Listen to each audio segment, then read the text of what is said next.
Hello दोस्तों, एक बार फिर से स्वागत है आपके अपने भरोसेमंद यूट्यूब चैनल पर। बजट सत्र के तुरंत बाद प्रेस कॉन्फ्रेंस में पेंशन धारकों की पेंशन बढ़ोतरी को लेकर, करोड़ों केंद्रीय कर्मचारी और पेंशन भोगियों के 18 माह बकाया भुगतान को लेकर, फैमिली पेंशन में बड़े बदलाव को लेकर, डीए यानी महंगाई भत्ते में बम्पर बढ़ोतरी को लेकर, न्यूनतम पेंशन और न्यूनतम वेतन बढ़ोतरी को लेकर, फिटमेंट फैक्टर में बड़े बदलाव को लेकर, फिक्स मेडिकल अलाउंस को लेकर अभी बड़ी खुशखबरी निकलकर सामने आ चुकी है। जानेंगे सभी खबरों को विस्तार से। सबसे पहले वीडियो को लाइक कर दीजिए, क्योंकि एक लाइक ही हमारी मेहनत का फल होता है। साथ में चैनल पर फर्स्ट टाइम विजिट किया तो चैनल को सब्सक्राइब करके बेल आइकन दबा दीजिए, ताकि कर्मचारियों पेंशन भोगियों जवानों से संबंधित वीडियो को नोटिफिकेशन आपके पास पहुंचे सबसे पहले। तो चलिए जानते हैं खबरों को विस्तार से बिना किसी देरी के। खबर की बात करते हैं। भारत सरकार ने लाखों पूर्व सैनिकों को नए साल का तोहफा दे दिया है। असल में केंद्रीय मंत्रिमंडल ने आर्म्स फोर्सेज में काम करने वालों और पेंशन धारकों के लिए वन रैंक वन पेंशन के प्रावधानों में संशोधन के प्रस्ताव को शुक्रवार को मंजूरी दे दी। सूचना एवं प्रसारण मंत्री अनुराग ठाकुर ने यह जानकारी दी। अनुराग ठाकुर के मुताबिक इसका लाभ फैमिली पेंशन के साथ साथ युद्ध में शहीद होने वाले जवानों की विधवाओं और दिव्यांग पेंशन धारकों को भी मिलेगा। ये 1 जुलाई 2019 से प्रभावी होगा। उन्होंने बताया कि इसके चलते सरकारी कोष पर हर साल 8450 करोड़ रुपए का भार पड़ेगा। मंत्री ने बताया इसके तहत जुलाई 2019 से जून 2022 तक के एरियर का भी बकाया मिलेगा। इसके मद में 23,638 करोड़ की राशि बनती है। ठाकुर ने कहा कि इसका लाभ सभी आर्म्ड फोर्सेज से रिटायर होने वालों और फैमिली पेंशनर को मिलेगा। इसका फायदा 4,52,000 नए लाभार्थी सहित सशस्त्र बलों के 25,13,000 पेंशन धारकों और फैमिली पेंशनर्स को मिलेगा। प्रधानमंत्री नरेंद्र मोदी की अध्यक्षता में केंद्रीय मंत्रिमंडल ने वन रैंक वन पेंशन के तहत रक्षा बलों के कार्मिकों फैमिली पेंशनर की पेंशन में अगले पुनरीक्षण की मंजूरी दी है। आर्म्ड फोर्सेज के पेंशन भोगी और फैमिली पेंशनर को वन रैंक वन पेंशन के मुताबिक बढ़ी हुई पेंशन मिलेगी। केंद्र सरकार ने देश के पूर्व सैनिकों को बड़ा तोहफा दिया है। उनकी पेंशन में रिवीजन करने का फैसला किया गया है। इससे 2006 से पहले रिटायर जवानों और अफसरों की पेंशन बढ़ जाएगी। ये वे पेंशन है जो 5वें वेतन कमीशन में 6500 से 10,000 रुपए पे स्केल के लिए तहत पेंशन पा रहे थे। यह रिवीजन 1 जनवरी 2016 से माना जाएगा। केंद्रीय और राज्य कर्मचारियों के 7वें वेतन आयोग किसी तारीख से लागू है। All India audit and accounts association के assistant secretary general Harishankar Tiwari ने जी बिजनेस डिजिटल को बताया कि उससे उन पेंशनरों को ज्यादा फायदा होगा जिनकी रिटायरमेंट के वक्त सैलरी 17,000 रुपए महीने से कम थी। अगली बड़ी खबर की बात करें तो देश भर के लाखों पेंशनर के लिए एक बड़ी खुशखबरी निकलकर सामने आ चुकी है। दरअसल सरकारी कर्मचारी की पेंशन में जल्दी इजाफा होने जा रहा है। सरकार पेंशन की लिमिट को बढ़ाने की तैयारी में है, जिसके बाद अब सरकारी कर्मचारियों की पेंशन दुगनी हो जाएगी। फिलहाल इस मामले पर सुप्रीम कोर्ट में सुनवाई चल रही है। अगर सरकार यह फैसला कर लेती है तो आपकी सैलरी चाहे जितनी भी हो, लेकिन आपके पेंशन की कैलकुलेशन 15,000 रुपए पर ही की जाएगी। ईपीएफओ की इस वेतन सीमा को खत्म करने का मामला काफी दिनों से चल रहा है। इसके साथ ईपीएफओ में पेंशन कैलकुलेशन पिछली सैलरी यानी हाई सैलरी पाने वाले लोगों पर भी की जा सकती है। ईपीएफओ के इस मामले के बाद कर्मचारी को मिलने वाली पेंशन में बम्पर इजाफा हो जाएगा। इसके बाद पेंशनरों को ज्यादा पेंशन का फायदा देखने को मिलेगा। अगली बड़ी खबर की बात करते हैं। केंद्र सरकार के पेंशन लोगों को 80 साल की उम्र के बाद बड़ी हुई पेंशन मिलना शुरू हो जाती है। सेंट्रल सिविल सर्विसेज सीसीएस का pension rule super senior citizens के खास प्रबंध करता है और पेंशन धारकों की उम्र जैसे जैसे 80, 85, 90, 95 और 100 साल का आंकड़ा छूती है तो उन्हें होने वाले भुगतान में भी तेजी से इजाफा हो जाता है। सीसीएस पेंशन नियम 2021 के अनुसार पेंशन धारक की उम्र 80 साल पूरी होने के बाद उनके कंपनसेंट अलाउंस में इजाफा हो जाता है, जो बड़ी हुई पेंशन के रूप में मिलता है। हालांकि इसका लाभ सिर्फ रिटायर्ड सरकारी कर्मचारियों को मिलता है। अगर नियमों पर गौर करें तो आप देखेंगे कि 80 साल के बाद हर 5 साल के अंतराल में पेंशन धारक को मासिक भुगतान में बढ़ोतरी की जाती है। 80 से ऊपर लेकिन 85 वर्ष से कम रहने वाले पर बेसिक पेंशन का 20% बढ़ जाता है। 85 साल से ऊपर लेकिन 90 साल से कम उम्र पर बेसिक पेंशन की 30% राशि बढ़कर मिलती है। 90 साल से ऊपर लेकिन 95 साल से कम उम्र रहने पर बेसिक पेंशन की 40% राशि बढ़ जाती है।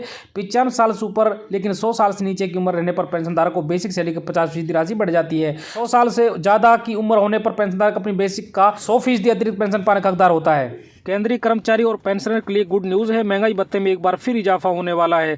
लेकिन एक और मामले में केंद्रीय कर्मचारियों को अच्छी खबर भी मिलने जा रही है। पहले बात महंगाई भत्ते में बढ़ोतरी की करते हैं। फिलहाल एआईसीपीआई इंडेक्स 139.1 पर पहुंच चुका है। ऐसे में केंद्रीय कर्मचारियों के महंगाई भत्ते में 4% का इजाफा तय माना जा रहा है। इससे केंद्रीय कर्मचारियों की सैलरी में बड़ा उछाल देखने को मिलेगा। इससे सीधा फायदा 1 करोड़ से ज्यादा कर्मचारी और पेंशनर को देखने को मिलेगा। केंद्र की मोदी सरकार नए साल यानी जनवरी 2024 के लिए एक बार फिर केंद्रीय कर्मचारी महंगाई भत्ता 4% तक बढ़ा सकती है। हालांकि यह बढ़ोतरी मार्च में होगी। AICPI नवंबर 2023 के आंकड़े आ चुके हैं जो 4% की बढ़त तरफ इशारा कर रहे हैं।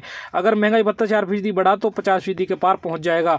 अब दूसरी बड़ी खबर की बात करें तो केंद्रीय कर्मचारी फिटमेंट फैक्टर को लेकर भी काफी दिनों से इंतजार में थे। कर्मचारियों को फिटमेंट फैक्टर का तोहफा भी जल्द मिल सकता है। लंबे समय से इसकी मांग की जा रही है। अब इस साल इसमें इजाफा होने की चर्चाएं हैं। अगर ऐसा हुआ तो सैलरी में बड़ा उछाल देखने को मिलेगा। 7वें वेतन आयोग के तहत फिटमेंट फैक्टर में इजाफे से केंद्रीय कर्मचारी बेसिक सैलरी 8860 रुपये का इजाफा देखने को मिलेगा। ये इजाफा DA हाइक के बाद मिल सकता है। फिलहाल फिटमेंट फैक्टर 2.57 गुना है। आने वाले दिनों में इसे 3.68 गुना होने की संभावना है। ऐसा होता है तो लेवल 3 पर बेसिक सैलरी 18,000 रुपये से बढ़कर 26,000 रुपये हो जाएगी। सीधे तौर पर कर्मचारी की सैलरी में 8,000 रुपये की न्यूनतम वेतन बढ़ोतरी देखने को मिलेगी। साथ ही इससे DA के भुगतान पर भी असर देखने को मिलेगा। केंद्रीय कर्मचारियों के लिए अच्छी खबर है। लंबे समय के बाद में 18 महीने के DA एरियर पर बड़ा अपडेट आ चुका है। मीडिया रिपोर्ट्स के मुताबिक सरकार जल्द ही कर्मचारी खाते में 18 महीने के DA एरियर के पैसे ट्रांसफर करने जा रही है। सरकार ने लोकसभा में 18 महीने के DA एरियर के बारे में जानकारी दी थी।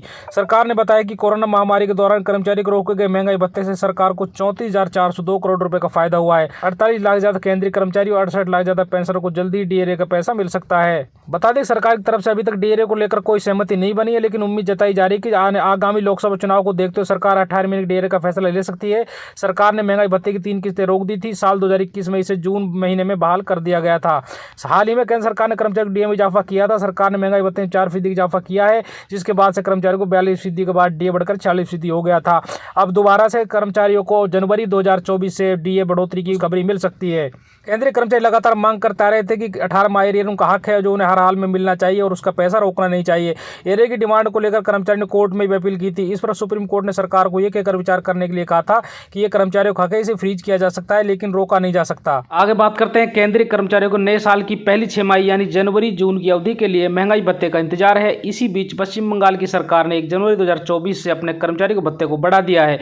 वैसे तो पश्चिम बंगाल की मुख्यमंत्री ममता बनर्जी ने DA बढ़ोतरी का ऐलान दिसंबर में ही कर दिया था, लेकिन अब सरकार ने नोटिफिकेशन जारी कर दिया है।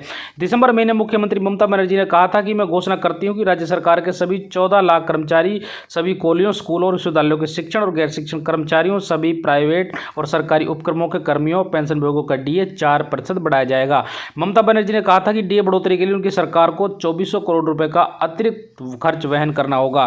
केंद्र की मोदी सरकार ने महिला केंद्रीय कर्मचारियों को बड़ी राहत दी है। महिला सरकारी कर्मचारी अब अपने बच्चों को फैमिली पेंशन के लिए नॉमिनेट कर सकती हैं। पुराने नियम के तहत कोई भी महिला कर्मचारी पति को ही नॉमिनेट कर सकती थी। सरकारी कर्मचारी के निधन के बाद सबसे पहले फैमिली पेंशन स्पाउस को यानी पति या पत्नी को मिलता था। उसके बाद बच्चों को फैमिली पेंशन मिलने की बारी आती थी।